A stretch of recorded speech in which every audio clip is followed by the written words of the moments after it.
नमस्कार. अक्कलकोटस्थ श्री स्वामी समर्थ महाराजांची आद्य बखर. प्रकाशक धार्मिक प्रकाशन संस्था. अभिवाचन अदिती पालिमकर. भाग 27. श्री स्वामी समर्थ. जय जय स्वामी समर्थ. श्री स्वामी समर्थ. महाराज जशाला तसे होते. त्यांची बालकांबरोबर लीला खेळण्याची चाल असे.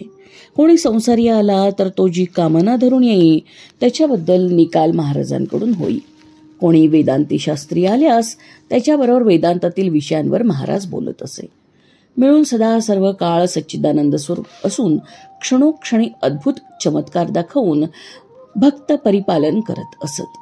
सुमारे सन 1870 साली मुंबईहून स्वामीसुतांच्या मठातून ब्रह्मचारी बुवा आणि दुसरी काही मंडळी अक्कलकोटाला गेली होती.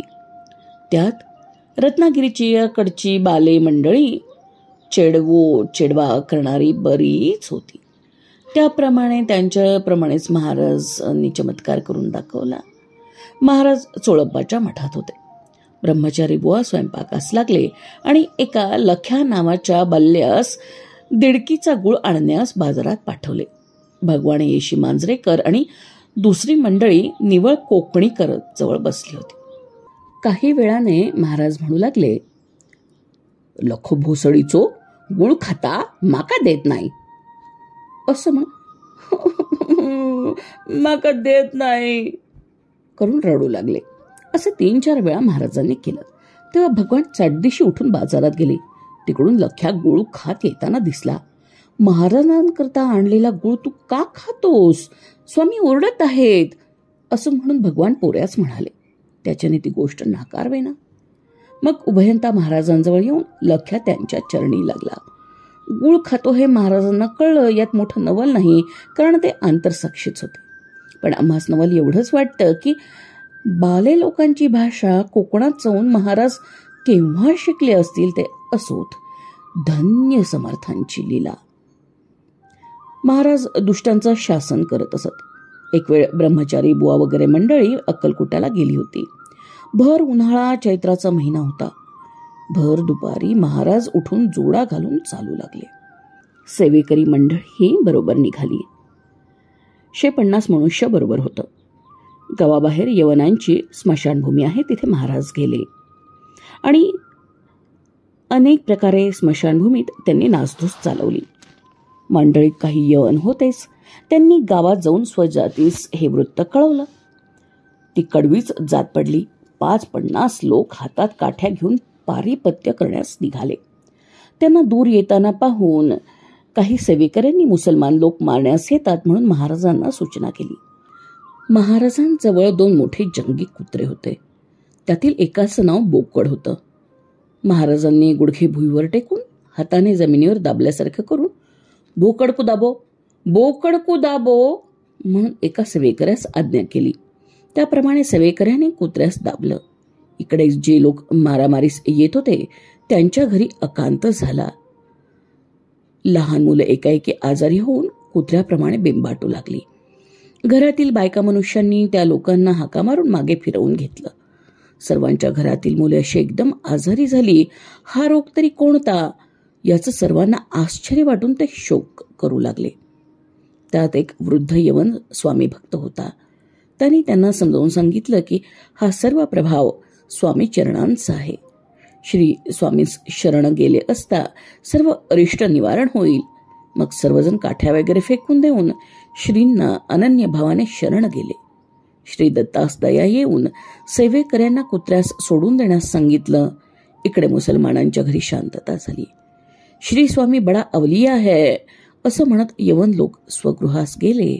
अशी समर्थांची अगाध लीला आहे. एके वर्षी मोहर्रमच्या दिवसात श्री स्वामी समर्थ अक्कलकोटाला मध्यवस्तीत खाजा पिराचा जो दर्गा आहे तिथे बसले होते. पुष्कळ सेवेकरी मंडळीही सन्निध होती. महाराजांच्या बाललीलांचे खेळणे चालले होते. तितक्यात राजवाड्यातील एक मुसलमान शिपाई हातात तबक घेऊन फकिरी मागण्यास जात होता. महाराज बसलेले पाहून शिपाई नमन करण्यास आला. अक्कलकोट वासीजनास महाराज एक निधानच सापडले होते. सर्वांचा असा नेम असे की वाटेने जाताना महाराज जवळपास बसलेले असल्यास मोठे जरुरीचे काम असले तरी समर्थचरणी मस्तक ठेवल्याशिवाय पुढे जावयाचे नाही. धन्य त्या अक्कलकोटवासी जनांचे. मास्तर वाटले की श्रीकृष्ण परमात्म्याने गोकुळात अवतार घेऊन त्यास इहपराची जोड देऊन तद्वतच श्री स्वामी समर्थांनी अक्कलकोट निवासी जनास आपल्या वास्तव्याने इहजन्मी परमानंदाची प्राप्ती करून देऊन आपल्या भक्तीच्या योगाने पुढील जन्मी कैवल्यपद मिळवण्याची ही वाट चोखाळून दिली असो. महाराजांचं दर्शन घेऊन शिपायानं रुमालाने झाकलेले तबक महाराजांपुढे ठेवले. महाराजांनी तबक हातात घेतले. त्यात 5-6 पैसे होते. पैसे हातात घेऊन 1, 2, 3 याप्रमाणे मोजू लागले. मोजून पैसे तबकात टाकावेत आणि पुन्हा हातात घेऊन मोजावे असे मोजता मोजता 15-16 पावे तो पैसे वाढले. हा चमत्कार पाहून शिपायाच्याने उगे राहावेना.